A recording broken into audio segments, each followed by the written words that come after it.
So this is an amazing guy. I love him. Year of knowing him. And he's helped to change my life. And I've used a lot of what he's taught me with my clients. So I'm just going to share that right now. All right? So Ben, oh, do I just something? Okay. Ben, welcome to the stage. That was such an amazing introduction. Thank you so much. My name is Ben, and I'm your friend. We're going to talk about satiation today. No, I'm just kidding. That's a clubhouse joke. I do need a clicker. I know Erica's working on it. So let's go. There we go. I'm going to be speaking about the innate intelligence within your body right now. I'm going to teach how ketones, intermittent fasting, and thoughts help you harness and tap into this innate intelligence within your body.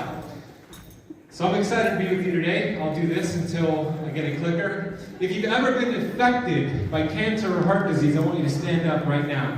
Whether it's you or somebody you know, if you've ever been affected by cancer or heart disease, please stand up and stay standing for a second. And look around. You can sit back down. 90% plus. Every time I do that, 90% plus. We have a problem. This weekend has amazing solutions. The speakers are going to come after me. Amazing solutions. We don't have to become another statistic. We have things we can do. No, I got it. Thank you. Here are some of the stats. 1 out of 3 women are diagnosed with cancer within their lifetime, according to the CDC. For men, 1 in 2. 60% of diabetics, or Americans, are pre-diabetic or diabetic. Probably much higher because people are not really testing, right, Dr. Boz, or not doing their A1C or fasting insulin. It's also predicted by the year 2032, which is 10 years from right now, that 1 in 2 children will be born on the autism spectrum. Thank you, Erica. So those are some stats that are disgusting. It's not clicking.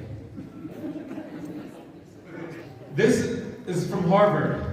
2030, 8 years from now, they predict 1 in 2 adults will be categorized as obese. Not overweight, but actually obese. Thank you. There we go. When we think about the food given to patients in the hospital, for example, if somebody going through chemotherapy, they're in their hospital bed, they're giving them food as they go through their chemotherapy, it looks something like this. And would you say that the same food given to cancer patients in the hospital is the same food that might contribute to cancer growth?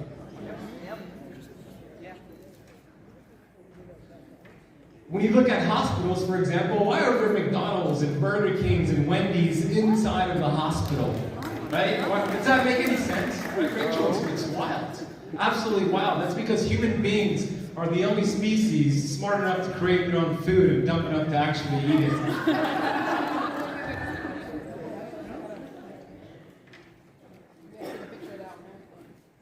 So let's talk real quick about chasing symptoms versus getting to the root cause. This is very important to understand this.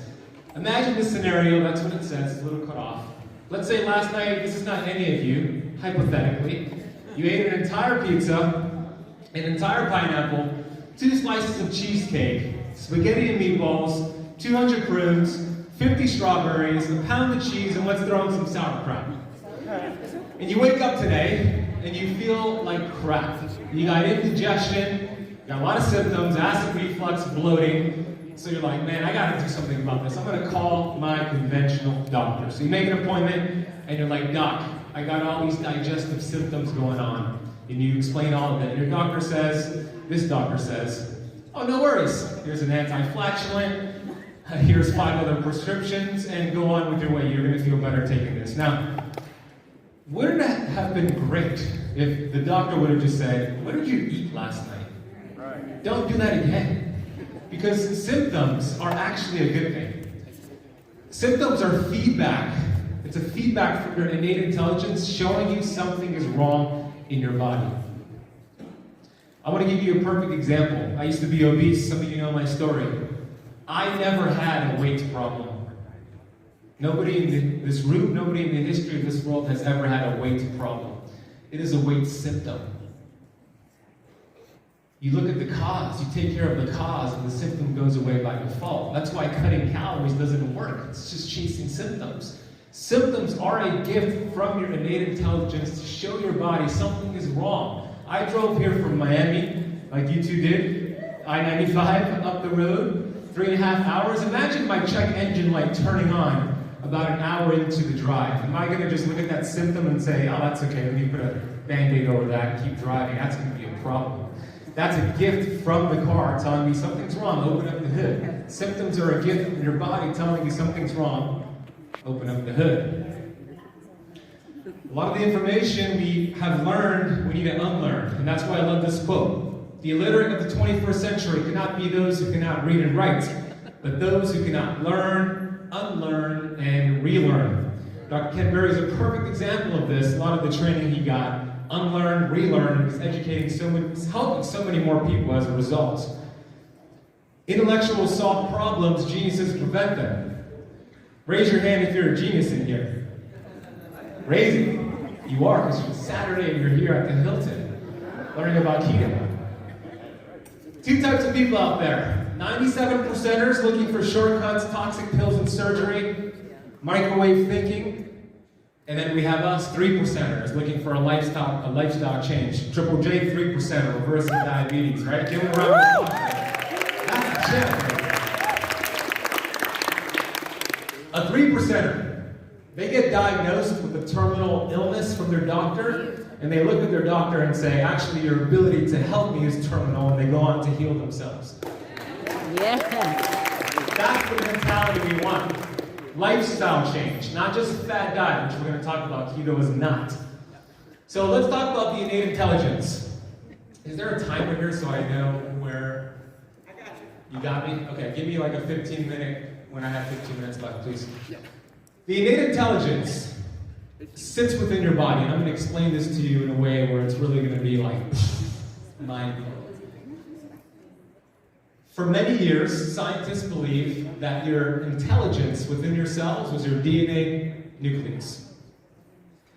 That premise means if cancer runs in your family, or diabetes runs in your family, or autoimmune disease runs in your family, you got those genes, you're out of luck. It's just a matter of time before you're diagnosed with that disease. That was the premise.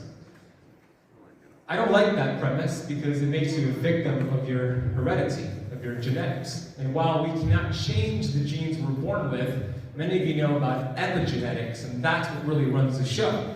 So when you think about a guy that came on the scene many, many years ago named Dr. Bruce Lipton, he wrote a great book called The Biology of Belief. He challenged the notion that your DNA was your destiny, and that the intelligence of your cells was in your DNA nucleus, and that was obliterated by this guy. So what he did, Dr. Bruce Lipton, he looked at a cell and removed the DNA nucleus from that cell and observed what happened next. And the cells went on to function for 2 months, sometimes even longer, before it went rogue into apoptosis, programmed cell death. Meaning, maybe it's not the DNA that's controlling things in that cell. Maybe there's something else communicating with the DNA. So what did he do next? He removed the membrane from a cell, instant death. So to me, that goes to show that the intelligence within your body is your cell membrane.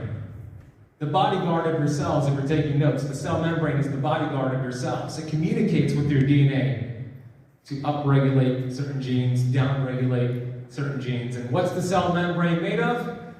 Protein, saturated fat, and cholesterol. Bad words to your doctor. Your body loves fat. So the membrane, he also calls it the membrane.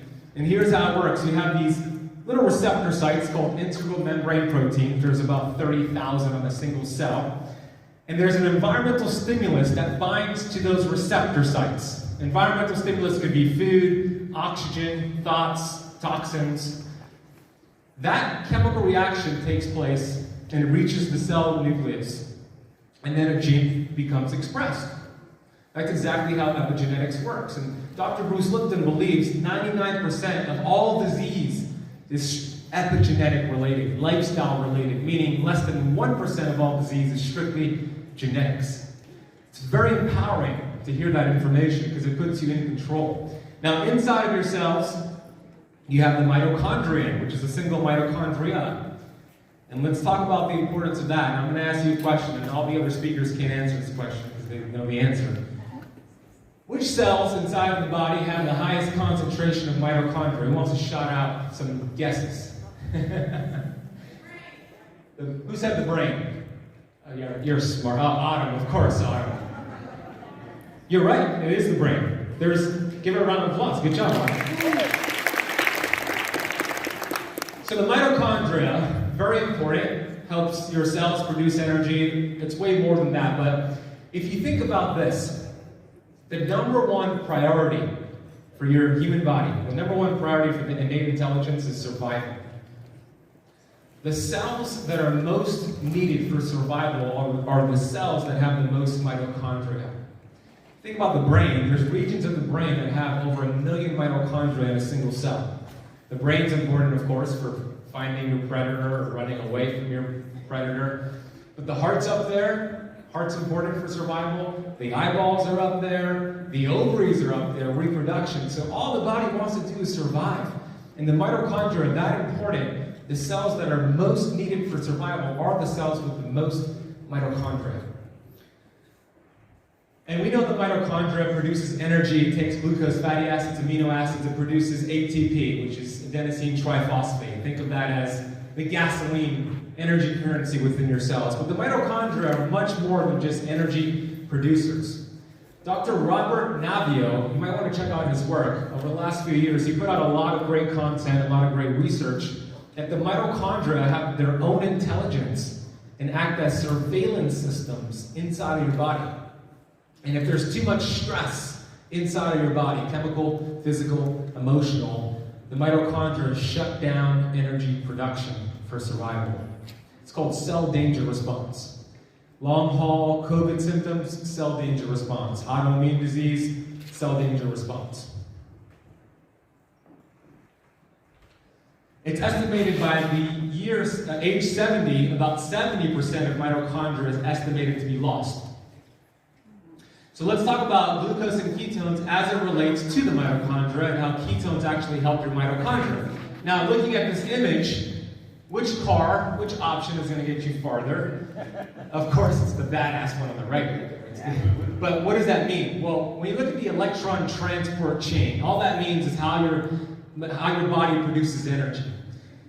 One molecule of glucose produces about 32 to 36 ATP.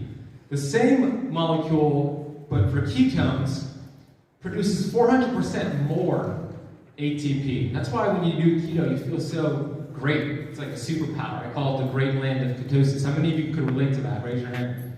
Yeah. How many of you are in ketosis right now? I think everybody should be. It's a keto conference, right? I hope so. Just kidding. Here's why. When you're in ketosis, ketones speak to your mitochondria and communicate with your mitochondria to make more of themselves. This is called mitogenesis. That's how ketosis is such a great option for more energy production. And that's why when you see all these, and you can look at these PubMed studies later, I didn't want to go through each one of them at this conference, but that's why when you see study after study, ketones extend lifespan, ketones help with reactive oxygen species, ketones protect the heart. So many studies out there that show ketones could extend your lifespan because the mitochondria are far more protected when they are using ketones versus glucose. Versus mitochondria that are burning sugar, it's a lot of free radicals and your cells can't keep up with it. That's why I always say if you want to age faster than anybody you know, eat high carbs, eat every 2 to 3 hours, and this is exactly what's going to happen at the cellular level. It's going to be too much reactive oxygen species to keep up. I know why John's laughing. And I like this analogy from Dr. Gundry that he showed on my Keto Kamp podcast. Here's what happens, because yes, your cells are producing more energy. And when your cells produce more energy, that means more free radicals. So how could that be a good thing if ketones are producing more free radicals? a process called mitochondrial uncoupling takes place. And your cells are super smart, so when ketones are being produced, it actually communicates with the mitochondria to uncouple themselves. And the analogy is a pressure cooker, right? You have all this steam built up in a pressure cooker, the release valve releases any excess steam, similar to what's happening at the mitochondrial level. So who do you want protecting your cells? McLovin? He's super cool, but he's not going to be great. Or the Secret Service. That's far better on the right there. Nothing new about keto. It's not a fad. Babies are born into ketosis because breast milk has saturated fat and cholesterol, which helps the development of that baby's brain. And that baby is so efficient. Even though there's sugar in that breast milk, that baby is so efficient at burning it down, it goes in and out of ketosis. I love this quote. Throughout much of human evolution, ketosis likely served as a valuable survival mechanism to fuel brain metabolism during times of food scarcity. And hence, in some ways, the modern diet, standard American diet, can be considered keto deficient. So you might have seen this study, 2018. This is a very important study. It looked at over 8,000 people to assess how healthy or unhealthy are American adults, and they determined that 88% plus of American adults are unhealthy. This was before COVID. You think it got better or worse after COVID? Worse. For sure it got worse. I'm going to rewrite the headline of this study and say 88% of American adults are in a keto deficiency. They could use ketosis. They could use this process. Your friends, your family, your coworkers that are struggling with insulin resistance, type 2 diabetes, they need this. They are in a keto deficiency. There's nothing new about keto. It's not a fad diet, it's a fact. It's not new, it's just new to some people. The real fad diet is the standard American diet. That's been around for 40 years or so. Yeah. Ketosis has been around for as long as humans have existed. So when your friends tell you keto is a fad diet, let's reframe that and say, actually, did you know ketosis is not even a diet, it's a metabolic process. And it's been around for as long as humans have existed. What about that standard American diet? That's the new boy on the scene. I'm going to be doing a keto masterclass. If you want to register for it, it's a free spot where I'm going to dive deeper because I want to get into some fasting and mindset stuff, so I'm not going to cover too much keto stuff right now. But ketosismasterclass.com if you want to join that. I'm doing it on August 15th. Let's talk real quick about intermittent fasting. How many of you practice intermittent fasting? Raise your hand. Okay, the majority of you do.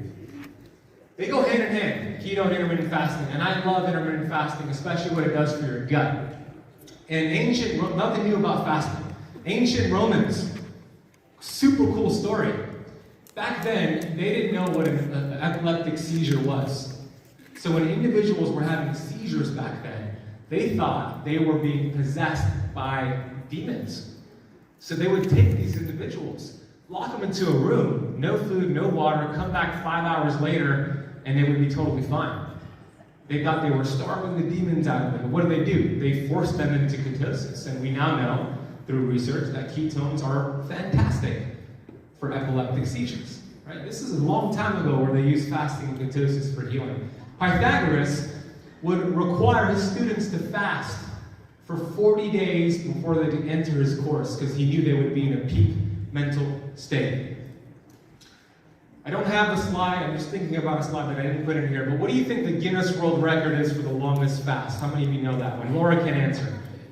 What is it, Shay? Well, 1 year's close, but what's the exact days? 380 what? 382, close. Yeah, close, very close. Y'all are smart. 340. You? You did that? 340 days? No, have you fasted that long? Oh no! Oh. You should be sharing the story. 382 days, Guinness World Record. So that's just an extreme example to show you. We have body fat, so we can use that. That guy had a lot of body fat, so we can use them when we don't eat. One of my favorite processes is autophagy. And that's a scientific definition. A biological process removes accumulated toxins, recycles damaged cell components. But I like this analogy. Open up your refrigerator. Now, of course, this is not my fridge because you wouldn't see orange juice and all that there. But open up the fridge and you have what? Groceries with an expiration date. Imagine all of these groceries, instead of using it, imagine them being left there and expiring. But you don't throw them to the trash. You go to Publix, you go to Whole Foods, you buy fresh groceries, put it in front of these expired groceries, and close that refrigerator door. What's going to happen? Stink. It's going to be disgusting. Disease is going to manifest in that refrigerator. Well, guess what? We have cells, mitochondria, we have fats, we have proteins that have expiration dates on them. And when you practice intermittent fasting, when you exercise, when you do certain things, you activate autophagy, which cleans out those expired groceries. That's why this gentleman said if you completed a 7-day water-only fast once a year, you would reduce your risk of cancer by 95%.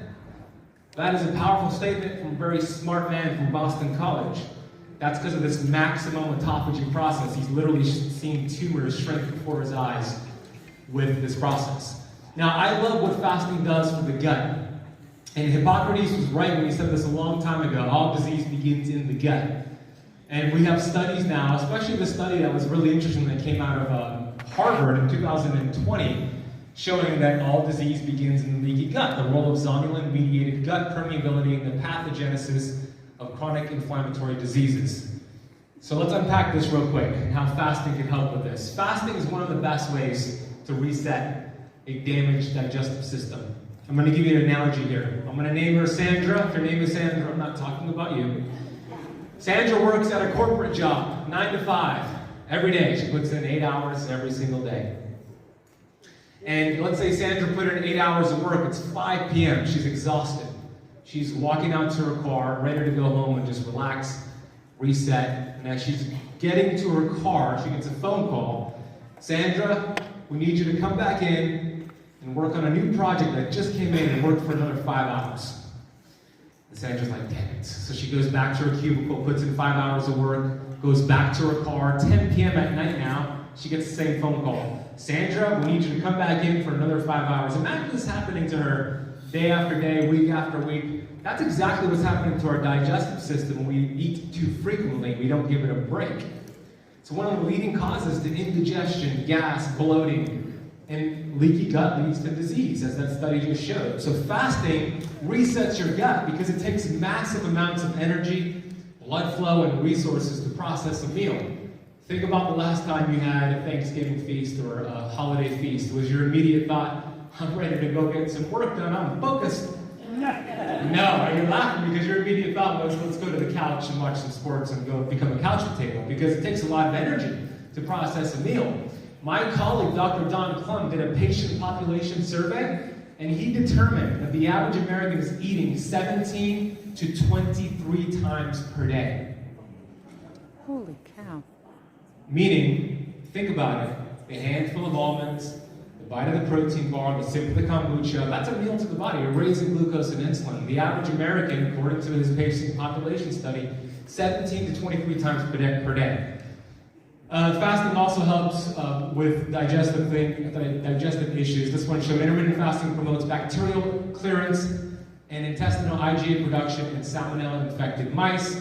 This study on cell metabolism showing that it increased the mitochondria in fat with fasting, so white adipose tissue turned brown. This one showed fasting increased acromantia. Some say that's associated with weight loss. So fasting, there's a lot of studies on fasting, but it also helps with brain performance, meaning just getting rid of brain fog and crushing your day. Here's how. BDNF is miracle growth for your brain. It's brain-derived neurotropic factor. It's just the more BDNF you produce, the more creative and resilient you are. And fasting helps you produce BDNF. That's why you feel so great when you're fasting.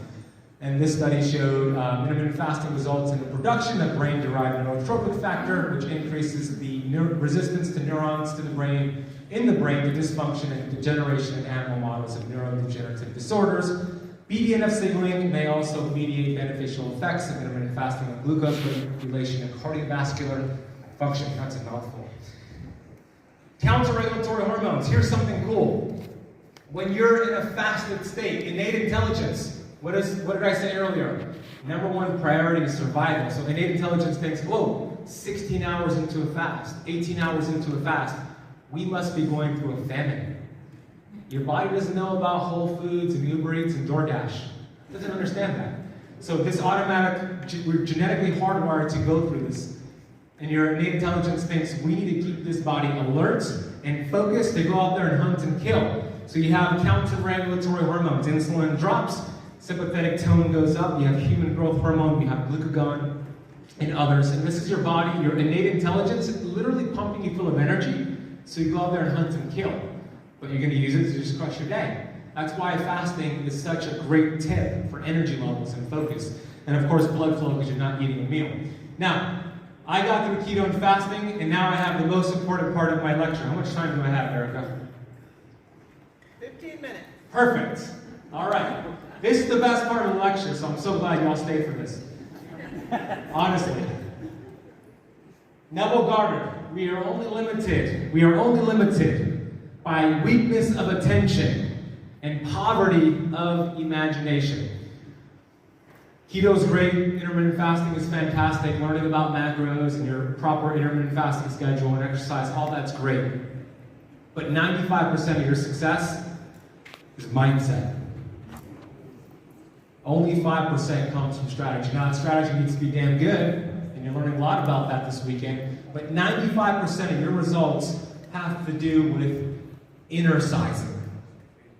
So we're going to get into that right now. The subconscious mind runs the show. 90% of your results are coming from what's underneath. And your subconscious mind is distracted and filled with different things in your environment. Mainstream news, which I call fear porn, social media, friends, family, coworkers, billboards, TV commercials. That's what Neville Goddard meant when he said weakness of attention. It's our environment. It's the distractions. And I'm going to give you, I hope I can play this video, I'm going to give you a perfect example of what your environment does. So let's see if this plays. Is there a tech team here? Let's see. Can we put the volume up on this? It does have sound. It does have sound? Yeah? I'm going to play it again. Let's see. Okay, I'll be the sound because I know what the guy is saying. So they're putting fleas in a jar, and they're going to turn that jar, they're going to close that jar, excuse me. There's hundreds of fleas in this jar. And what they're going to end up doing, they're going to leave the fleas in there for several hours, come back later, and he's going to remove the jar now. And he's got a nice British voice, I can't imitate that, but he's going to have those fleas go around there. Even though the jar is removed, they're still flying in that same pattern. And the fleas had offspring, and the offspring continued to fly in that same pattern. That's what your environment is doing to you. You become your environment. You really do. That's why I always say be careful with the people you associate with. If somebody's bashing keto or telling you you can't do this, it's a fad diet, you're going to have a heart attack. It's going to be very difficult. Very difficult. You agree? Yeah. So let's talk about the strongest, most powerful drug in the world. Vitamin G. Good old vitamin G. You know vitamin G? I like your shirt. This is the most potent vitamin you could ever take. Let me share something with you. Dr. Joe Dispenza did brain scans on hundreds of people, and he noticed when they were given vitamin G, 1,200 different chemical reactions went on instantaneously that put the body in a restorative anti-inflammatory state. What is vitamin G? Where do you get it? It's gratitude. It's the practice of gratitude. Yeah, give gratitude. Clap. It's a universal law. What you feed energy to expands. So when you feed energy to what's working for you and all the things that you're grateful for, God's going to deliver. The universe is going to deliver and give you more things to be grateful for. But the opposite is true. If you're thinking about what's not working and why I can't lose those 20 pounds, why I can't do this, and whatever negative stinking thinking thought, the universe is going to give you more of that because you're feeding energy to it. So I encourage you all to practice gratitude every single day. It's changed my life. It's as simple as grabbing a pen and paper, running down 10 things you're grateful for. Get that vitamin G. You can't overdose on it, and it's free. What you appreciate appreciates. What you think about, you will bring about. That's why Dr. Wayne Dyer said, when you change the way you look at things, the things you look at change. Now, change your environment is the first step. Second step is to become really aware of the thoughts that you're having every single day. Raise your hand if you talk to yourself during the day. Yeah. So a couple of you didn't raise your hand. You're thinking, do I talk to myself? I don't know if I talk to I think I talk to myself. Well, we all talk to ourselves. There were some studies done by psychologists, and they determined the average person has 60,000 thoughts every single day. And out of those 60,000 thoughts, they determined that 90% of them are the same thoughts from yesterday, and 85% of them are negative thoughts. Stinking thinking. Zig Ziglar used to say that all the time. And I took his message even further, and I say, if your thinking is stinking, your dreams are shrinking. You like that, Rachel? If Rachel likes it, that means it's good.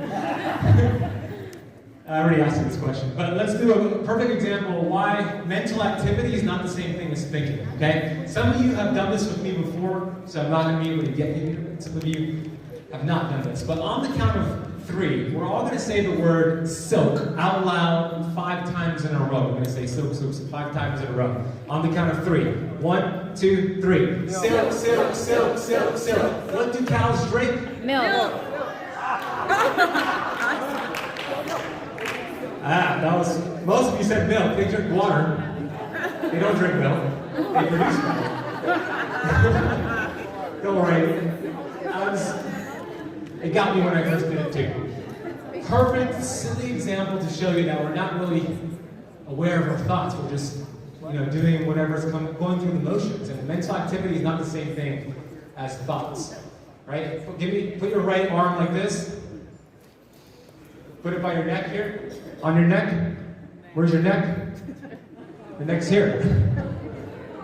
You put it down. Just a simple example. It's like we're just going through the motions. But when you become really aware of your thoughts, that's when things change. Because if you have 60,000 thoughts per day, 60,000 opportunities to put your body in a healing state. Dr. Bruce Lipton showed that your thoughts communicate with your DNA nucleus, meaning thoughts are a frequency that have the ability to penetrate your cell membranes and communicate with your DNA nucleus. And if you have 60,000 thoughts a day, 60,000 opportunities to put your body in a healing, anti-inflammatory state with your thoughts. But the opposite is true. When you have negative thoughts, those proteins produced by your DNA are inflammatory. That's why George Bernard Shaw said 2% of the population think, 3% of the population think they think, and 95% of the population would rather die than think. It's true. I'm going to give you a crazy example here. My mentor, Bob Proctor, who passed away a few months ago, the man, if you know my story, you know that I was depressed, suicidal. It was his work that got me out of that space. But he said, when you see it in your mind, you can hold it in your hands. And there was a book that came out several years ago, Dr. Emoto. And what Dr. Emoto showed in his book is that he wanted to demonstrate what loving words versus hateful words did to change the structure of water. So in each water crystal, you will see exposed to a different word that was written next to it. This is going to blow your mind if you've never seen this. Love and gratitude created that water crystal to form into that beautiful structure. The words "you disgust me" created that structure from water. Eternal, beautiful structure. Peace, beautiful structure. Evil, look how crazy that is. Thank you, beautiful structure. Now, how does this relate to you? The human body is 70% water. So you better believe you are the most influential person you're going to speak to today and every single day. I'm going to give you a crazy example right now. Like the shirt? We gotta do a collaboration. I was studying Bob Proctor, and you're gonna think I'm crazy when I share this story, and I share it either way.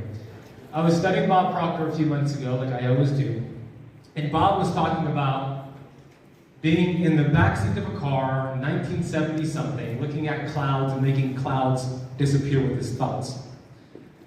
And I heard him share the story about how your thoughts are one of the highest forms of energy on this planet, and clouds are nothing but energy, and you can actually make them disappear with your thoughts.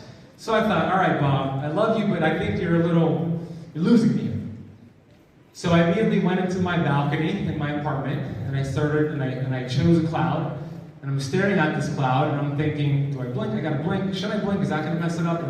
Anyways, I chose a cloud, and I'm staring at that cloud, and I'm imagining with my thoughts, it just dissolving before my eyes.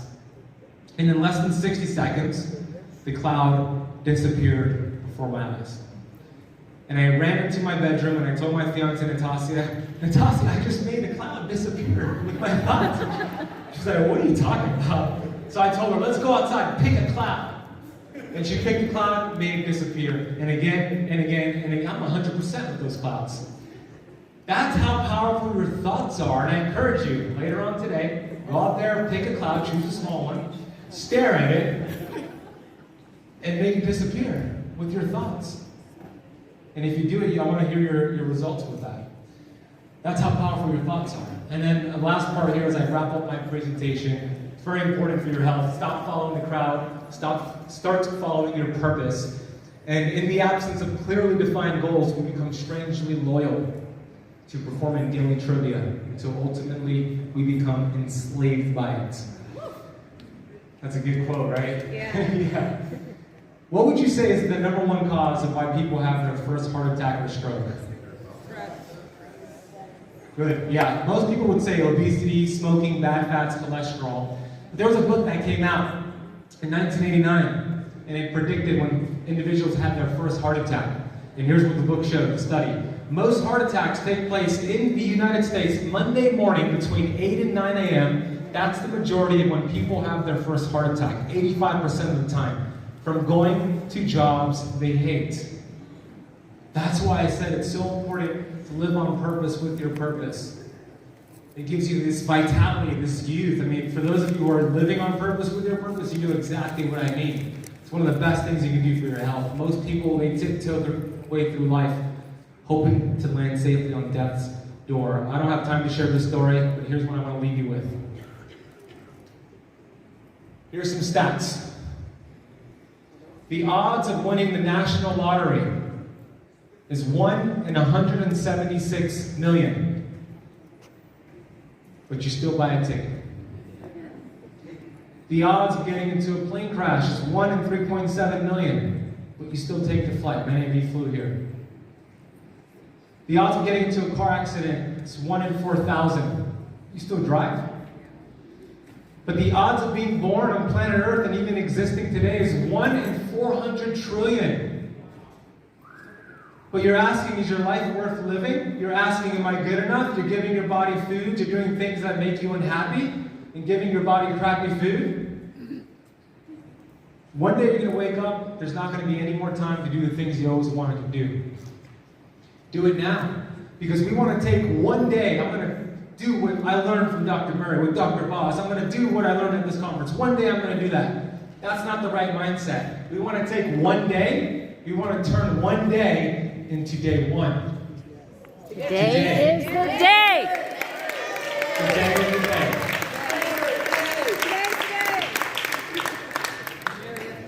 All of you are champions. That belt I have, that's your belt. That's all of your belts. That belt right here, you're all champions because you are a masterpiece.